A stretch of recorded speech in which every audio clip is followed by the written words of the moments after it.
다 함께 사도신경으로 신앙 고백하며 7월 4일 가정예배를 하나님께 드리겠습니다. 나는 전능하신 아버지 하나님, 천지의 창조주를 믿습니다. 나는 그의 유일하신 아들, 우리 주 예수 그리스도를 믿습니다. 그는 성령으로 잉태되어 동정녀 마리아에게서 나시고 본디오 빌라도에게 고난을 받아 십자가에 못 박혀 죽으시고 장사된 지 사흘 만에 죽은 자 가운데서 다시 살아나셨으며 하늘에 오르시어 전능하신 아버지 하나님 우편에 앉아 계시다가 거기로부터 살아있는 자와 죽은 자를 심판하러 오십니다. 나는 성령을 믿으며 거룩한 공교회와 성도의 교제와 죄를 용서받는 것과 몸의 부활과 영생을 믿습니다. 아멘. 우리 함께 기도드리겠습니다. 하나님 아버지, 무더운 여름이 시작되었습니다. 이 뜨거운 태양빛 아래 우리들의 신앙도 뜨거워지게 하옵소서. 우리의 가정이 하나님을 기쁘시게 하는 가정이 되게 하시고 무엇보다도 가정의 신앙이 더욱더 뜨거워지는 시간이 되게 하옵소서. 혹여 아직까지 하나님을 영접하지 않은 가족이 있다면 속히 하나님을 만나게 되는 역사가 나타나게 하여 주옵소서. 이 가정 예배를 통하여서 가정에 무너진 것들이 다시금 회복되게 하옵소서. 관계가 회복되게 하시고 경제가 회복되게 하시고 사업장이 회복되게 하시고 자녀가 회복되게 하시고 신앙이 회복되어 날마다 가정에 기쁨이 넘치고 평강이 넘치는 삶이 되게 하옵소서. 하나님을 예배하는 것이 가장 우선순위가 되는 가정이 되게 하시고 모든 면에서 하나님의 축복이 임하는 신실한 가정이 되게 하여 주옵소서. 감사드리며 예수 그리스도의 이름으로 기도드립니다. 아멘. 오늘 하나님께서 우리에게 주시는 말씀은 구약성경 창세기 3장 1절에서 7절 말씀입니다. 구약성경 창세기 3장 1절에서 7절 말씀입니다. 우리 하나님의 말씀을 함께 봉독하겠습니다. 그런데 뱀은 여호와 하나님이 지으신 들짐승 중에 가장 간교하니라. 뱀이 여자에게 물어 이르되 하나님이 참으로 너희에게 동산 모든 나무의 열매를 먹지 말라 하시더냐. 여자가 뱀에게 말하되 동산 나무의 열매를 우리가 먹을 수 있으나 동산 중앙에 있는 나무의 열매는 하나님의 말씀에 너희는 먹지도 말고 만지지도 말라 너희가 죽을까 하노라 하셨느니라. 뱀이 여자에게 이르되 너희가 결코 죽지 아니하리라. 너희가 그것을 먹는 날에는 너희 눈이 밝아져 하나님과 같이 되어 선악을 알 줄 하나님이 아심이니라. 여자가 그 나무를 본즉 먹음직도 하고 보암직도 하고 지혜롭게 할 만큼 탐스럽기도 한 나무인지라. 여자가 그 열매를 따먹고 자기와 함께 있는 남편에게도 주매 그도 먹은지라. 이에 그들의 눈이 밝아져 자기들이 벗은 줄을 알고 무화과 나무 잎을 엮어 치마로 삼았더라. 이는 살아계신 하나님의 말씀입니다. 아멘. 네, 오늘은 어떻게 보면 주제가 다소 무거운 주제일 수도 있겠다고 싶습니다.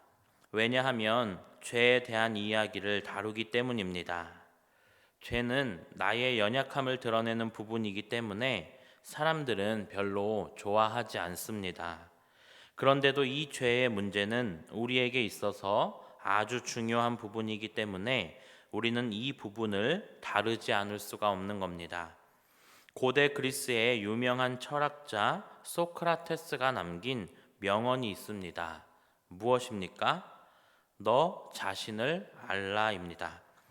이 말이 왜 뛰어난 명언으로 평가받고 있습니까? 나의 무지를 자각하라는 것입니다. 겸손하게 스스로를 돌아보라는 겁니다.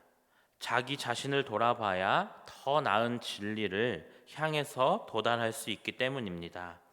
그래서 이 소크라테스의 말이 많은 사람들에게 영향을 끼치고 지금까지 명언으로 자리를 잡게 된 것입니다.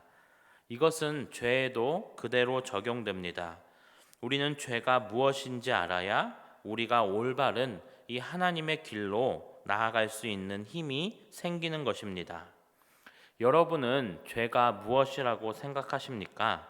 어떤 것이 죄라고 생각하시나요? 잠시 시간을 드릴 테니 같이 가정 예배를 드리고 있는 사람들과 잠시 나눔을 하시면 좋겠습니다.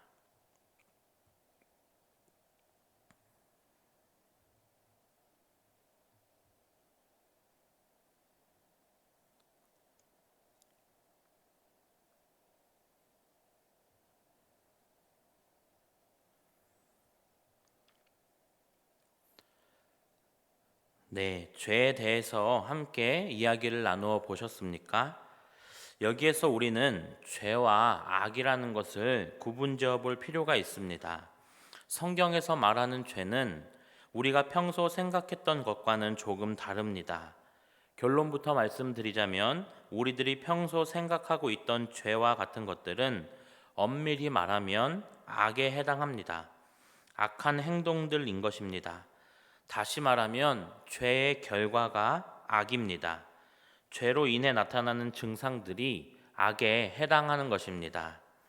이해를 돕기 위해서 예를 하나 들어보겠습니다. 우리가 감기에 걸리면 열이 납니다. 감기로 인해서 열이 발생되는 겁니다. 그럼 여기에서 열은 악에 해당하는 증상이라고 볼 수 있습니다. 하나의 증상으로 나타나는 열을 제거한다고 해서 결코 감기가 사라지지 않습니다. 감기가 사라지기 위해서는 죄에 해당하는 이 바이러스를 죽여야 합니다. 이것이 죄와 악의 관계입니다. 그렇다면 죄는 무엇입니까? 죄의 어원을 풀이해보면 결국 관역에서 벗어나는 것을 의미합니다. 그리스도인이라 하면 따라야 할 관역이 있는데 그것에서 벗어난 삶을 말하는 겁니다. 그것은 바로 하나님의 말씀대로 살지 않는 것을 의미합니다. 하나님의 말씀에 순종하지 않는 삶을 말하는 것입니다. 이것이 바로 죄입니다. 이렇게 살지 않을 때 악의 증상들이 나타나는 것입니다. 오늘의 말씀은 최초의 죄가 벌어지는 내용입니다. 저는 이 오늘의 말씀을 조금 다른 시각에서 살펴보려고 합니다. 우리는 이 본문을 가지고 죄의 기원이 뱀으로부터 시작했다고 설명합니다. 그래서 모든 것을 뱀에게 초점을 맞춥니다. 그런데 그것은 인간의 책임을 상대방에게 전가하는 행동으로 보입니다.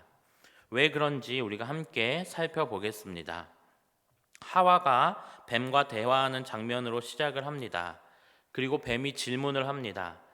너 정말 하나님이 모든 나무의 열매를 먹지 말라고 하셨니? 그러자 하와가 대답합니다. 아니, 모든 나무의 열매를 먹을 수는 있지만 동산 중앙에 있는 나무의 열매는 먹지도 말고 만지지도 말라고 하셨어. 먹으면 죽을지도 모른다 하셨어. 여러분은 이 대답을 어떻게 생각하십니까? 이 대답은 잘못된 대답입니다.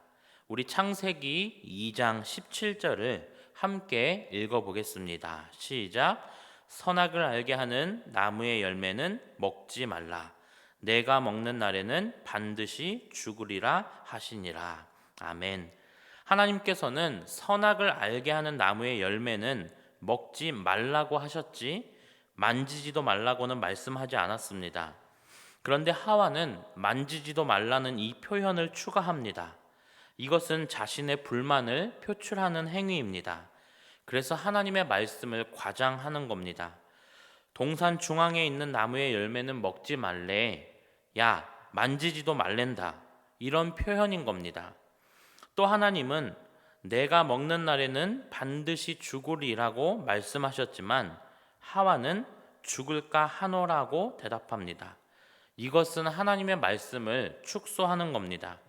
하나님께서는 반드시 죽는다고 말씀하셨지만 하와는 정말 죽이실까 하는 의문이 있었던 겁니다. 이런 상황에서 뱀은 5절 말씀에 강력한 펀치 한 방을 날립니다. 우리 함께 읽어보겠습니다. 시작. 너희가 그것을 먹는 날에는 너희 눈이 밝아져 하나님과 같이 되어 선악을 알 줄 하나님이 아심이니라. 아멘. 여기에서 중요한 말이 하나 나옵니다. 바로 하나님과 같이 되어라는 말입니다. 인간의 마음 속에는 끊임없이 하나님과 같이 되고 싶다는 이 욕망이 솟구칩니다. 하와에게도 그런 마음이 있었던 겁니다. 그것을 영리한 뱀이 잘 파악하고 강력한 펀치를 날리게 된 겁니다. 결국 하와는 그 열매를 먹습니다. 남편인 아담도 함께 먹습니다. 여러분, 그러면 과연 뱀 때문에 죄가 생겨난 것이 맞습니까? 뱀이 하와를 유혹한 것은 사실이지만 이 하와의 마음속에는 이미 하나님의 말씀을 거역하고자 하는, 하나님과 같이 되고자 하는 이 교만한 생각들이 있었습니다. 결국 선택은 하와 본인 스스로가 한 것입니다. 그런데 우리는 보통 나의 잘못을 쉽게 누군가에게 전가하는 경우가 많이 있습니다. 그런데 분명한 것은 그 선택은 내가 했다라는 것입니다. 남 탓이 아닙니다. 그런데 죄악된 인간은 끊임없이 누군가에게 잘못을 돌리게 됩니다. 우리 3장 12절 13절을 함께 봐볼까요? 아담이 이르되 하나님이 주셔서 나와 함께 있게 하신 여자 그가 그 나무 열매를 내게 주므로 내가 먹었나이다. 여호와 하나님이 여자에게 이르시되 내가 어찌하여 이렇게 하였느냐. 여자가 이르되 뱀이 나를 꿰므로 내가 먹었나이다. 죄인은 궁지에 몰릴 때 변명합니다. 아담은 하와 때문에 내가 그 열매를 먹었다고 변명하고 하와는 뱀 때문에 내가 그 열매를 먹었다고 변명합니다. 아담은 심지어 하나님에게도 그 원인 제공자임을 드러냅니다. 하나님이 주셔서 나와 함께 있게 하신 여자라고 표현함으로써 왜 하나님이 그 여자를 만드셔서 내가 그런 행동을 하게 되었냐고 따지는 식의 표현인 겁니다. 그러나 그 누구 때문도 아닙니다. 바로 나 때문에 그 열매를 먹게 된 것입니다. 하나님의 말씀을 거역하고 제 멋대로 살아간 이 죄인 아담과 하와의 삶을 통해 여러분은 죄인의 길을 걷지 않았으면 좋겠습니다. 바로 나 때문에 죄가 시작되는 겁니다. 이 죄의 문제를 해결하기 위해서는 남 탓을 한다고 해결되거나 사라지는 것이 아닙니다. 오직 나의 죄를 하나님께 고백함으로 말미암아 죄 사함을 받게 되는 겁니다.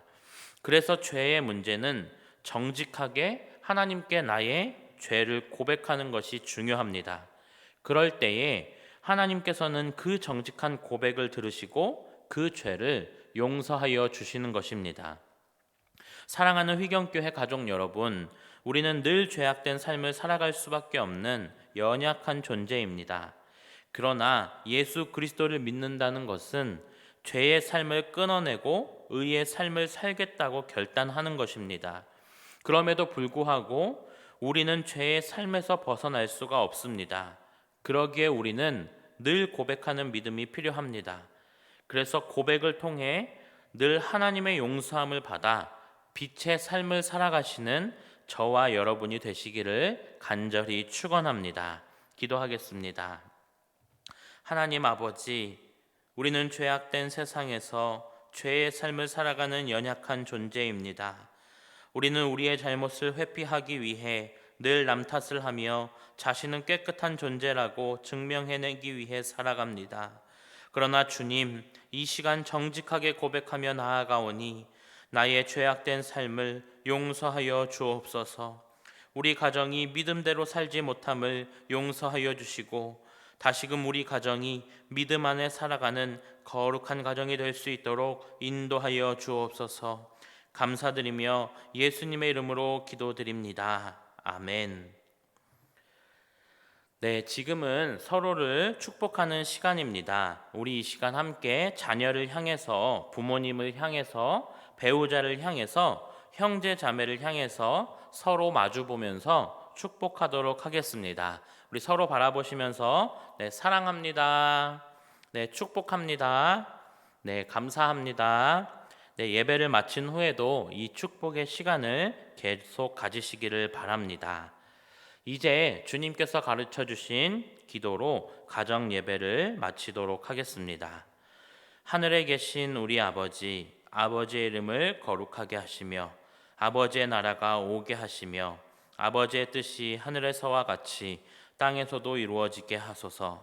오늘 우리에게 일용할 양식을 주시고 우리가 우리에게 잘못한 사람을 용서하여 준 것 같이 우리 죄를 용서하여 주시고 우리를 시험에 빠지지 않게 하시고 악에서 구하소서. 나라와 권능과 영광이 영원히 아버지의 것입니다. 아멘.